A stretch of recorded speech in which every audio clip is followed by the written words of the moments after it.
বাহ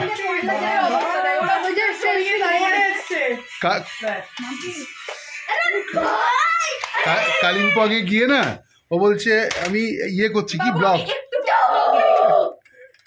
একটু পরে করছি থ্যাংক ইউ হ্যাঁ বিশ নিয়ে চাপ একটু পরে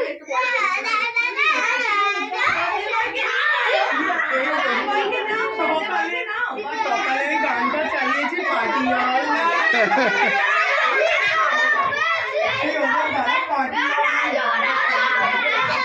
দেখলি না এইটাই ওদের আনন্দ হ্যাঁ কি দারুণ জমে উঠেছে দারুণ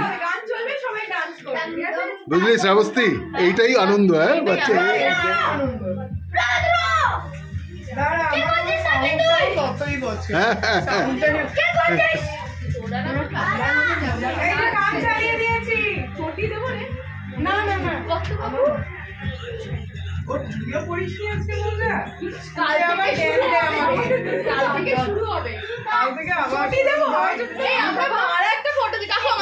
হ্যাঁ আমি তুলে দিই হ্যাঁ